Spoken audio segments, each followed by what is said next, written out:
Good afternoon. Today is the 7th day of April 2020. Our nation is still under lockdown. So today we will look at the Federal Constitution. Firstly, we look at the position before 1941. Prior to the Japanese occupation during World War II, between 1941 and 1945, the Malayan region together with Singapore formed three distinct groups as follows. Firstly, the Crown Colony called Strait Settlements, which included Singapore, Malacca, and Penang directly under the British rule. Secondly, the Federated Malay States, formed in 1896, comprising of four states, namely Negeri Sembilan, Pahang, Perak, and Selangor. And finally, the Unfederated Malay States, comprising of Johor, Kedah, Kelantan, Perlis, and Terengganu, each with its own legislature, executive, and judiciary. Besides the above, number 4, in the east, there existed the protected states of Sabah, then it was known as North Borneo, and Sarawak. As for Labuan became a British colony in 1846 after the secession by the Sultan of Brunei. And for Sarawak was obtained by James Brooke, or known as Raja Brooke, by secession by the Sultan of Brunei in 1841. North Borneo became a protected state in 1888. Now we turn to the Malayan Union. In 1946, by an order in council, the Malayan Union was set up, consisting of Penang, Malacca, and all the 9 states. The Malayan Union existed until 1948.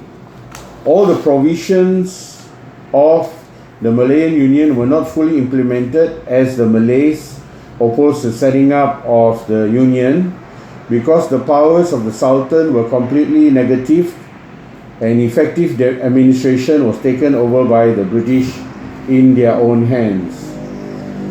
A good deal of literature is available on the abortive Malayan Union.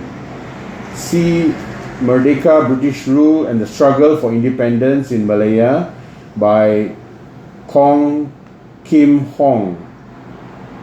And also The Malayan Union, written in 1967 by J. Allen, together with Muhammad Arif Yusuf's post-war colonial constitutional changes, constitutional developments towards independence, and the changing conceptions of judicial review in Malaysia. Now, on the 1st of February 1948, there came into existence the Malaya Federation. On this date, the Malayan Union was replaced by the Federation of Malaya, which was created on the basis of an agreement of 1948 between the United Kingdom and the rulers. That it was known as the Federation of Malaya Agreement 1948. Under this agreement, the constituent units retained their individuality but united for a limited purpose. The Federation comprised the 9 states and the settlement of Malacca and Penang. It was established after an order in council which was promulgated in 1948. Then we move on to 1955 regarding the Reid Commission. In the 1955 elections, the Alliance government came to power. Discussions were then held between the British government, the rulers, and the Alliance government of the Malay Federation for taking steps towards the independence of Malaya. The Reed Commission was accordingly appointed by Her Majesty and the rulers to draft a new constitution for the future Malay Federation. The commission was chaired by Lord Reed, consisted of one representative each from the United Kingdom, Australia, India and Pakistan. The Reed Commission was directed by its terms of reference, inter alia, or among others, to make recommendations for a federal form of government for the whole country as a single self-governing unit within the Commonwealth based on parliamentary democracy with a bicameral legislature. The Reed Commission submitted its report along with a draft constitution in 1957. The report was published on 21st February 1957. The Reed Commission used the Indian Constitution as the model for preparing the draft constitution for Malaya. Then we move on to independence, which was in July 1957. Here we are talking about independence for Malaya. In July 1957, the British Parliament passed the Federation of Malaya Independence Act 1957 to make provision for and in connection with the establishment of the Federation of Malaya as an independent sovereign country within the Commonwealth. The British government, the Conference of Rulers and the government of the Federation appointed a working party to examine the report of the Reed Commission in detail and to submit its recommendations.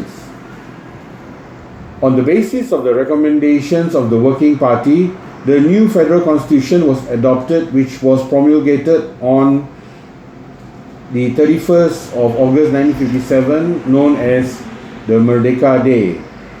Thus was born the Federation of Malaya as an independent sovereign country.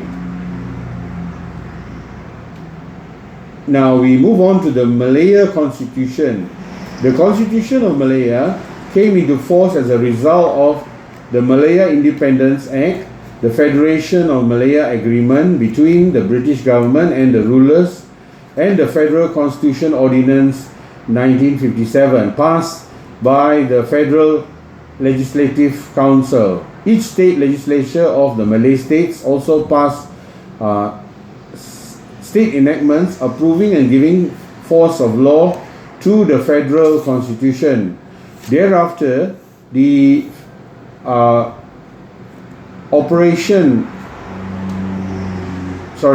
thereafter the Federation of Malaya Independence Order in Council came into operation on 31st August 1957, which was known as Merdeka Day. The Constitution of Malaya came into force on that day. At this time, the Federation of Malaya consisted of 11 states. Finally, we now come to the Malaysian Constitution, which was made up of the following parties: Malaya, Sabah, Sarawak, and Singapore. On 9 July 1963, the governments of the Federation of Malaya, United Kingdom, North Borneo, Sarawak and Singapore signed the Malaysia Agreement, whereby Singapore, Sarawak and North Borneo were to federate with the existing states of the Federation of Malaya, and thereafter the federation would be called the Federation of Malaysia instead of Malaya.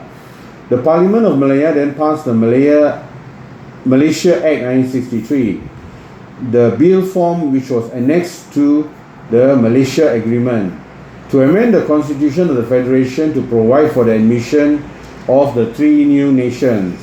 On 16 September 1963, known as Malaysia Day, Sabah, Sarawak and Singapore were made party to Malaysia and together with the Malaya Federation, and thus was born the Federation of Malaysia.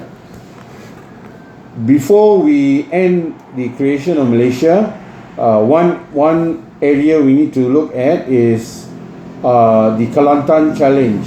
This is a famous case which was reported as Government of the State of Kelantan versus government of the Federation of Malaya and Tunku Abdul Rahman Putra Al-Haj.